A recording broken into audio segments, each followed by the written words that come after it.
La rénovation énergétique stagne en France. Le comité dévoile des solutions radicales. En France, les rénovations énergétiques d'ampleur peinent à décoller.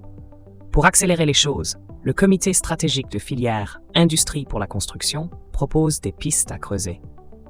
Les rénovations énergétiques d'ampleur dans le collimateur du comité stratégique de filière Industrie pour la construction. Indéniablement, les logements plus anciens sont plus énergivores. Pour changer la donne, des travaux de rénovation s'imposent. L'objectif ici est de supprimer les ponts thermiques dissimulés dans sa maison. Dans la plupart des cas, l'isolation des combles, de la toiture et des murs s'avère indispensable. En cas de gros travaux, des aides financières existent en France. Malgré cela, les rénovations énergétiques d'ampleur restent limitées de nos jours. La raison pour laquelle le comité de filière de la construction propose des pistes pour accélérer les choses.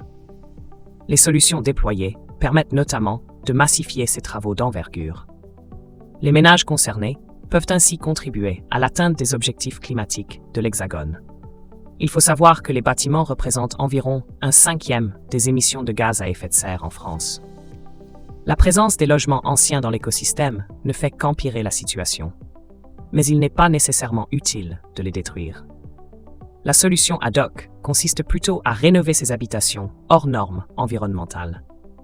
Les ménages modestes bénéficient d'ailleurs des aides financières de l'État. Citons par exemple MaPrimeRénov', dont le montant peut atteindre 44 802 € pour les ménages aux revenus modestes.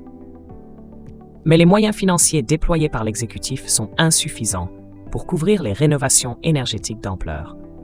D'après le comité stratégique de filière Industrie pour la construction, ces travaux d'envergure sont plus coûteux. Notons que ce dernier fait partie du Conseil national de l'industrie. Zoom sur les pistes creusées par le comité. A priori, les pistes proposées par le comité sont prometteuses. Il y a d'ailleurs un livre blanc dédié. Dans le détail, celui-ci prône l'émergence de prêts bancaires de longue durée. Selon ce document, il serait nécessaire d'aligner la durée des financements sur le retour sur investissement de la rénovation avec des prêts de type immobilier qui auraient une durée de l'ordre de 20 à 25 ans. Le livre blanc du comité s'inspire de l'idée avancée par un rapport parlementaire de la création d'une banque de la rénovation. Et celle-ci pourrait intervenir en garantie des financements des banques. De quoi permettre un effet de levier conséquent ainsi qu'une massification des financements. Parmi les pistes creusées par le comité, il y a la mise en place d'une garantie de performance intrinsèque de la rénovation.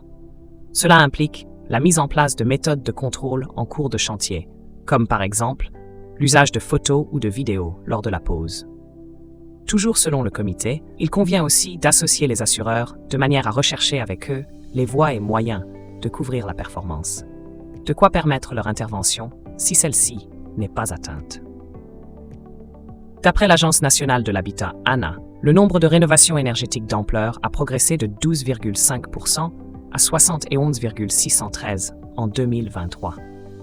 Mais l'objectif est d'atteindre la neutralité carbone grâce à la rénovation performante de 500 000 logements par an jusqu'en 2030, puis 900 000 entre 2030 et 2050.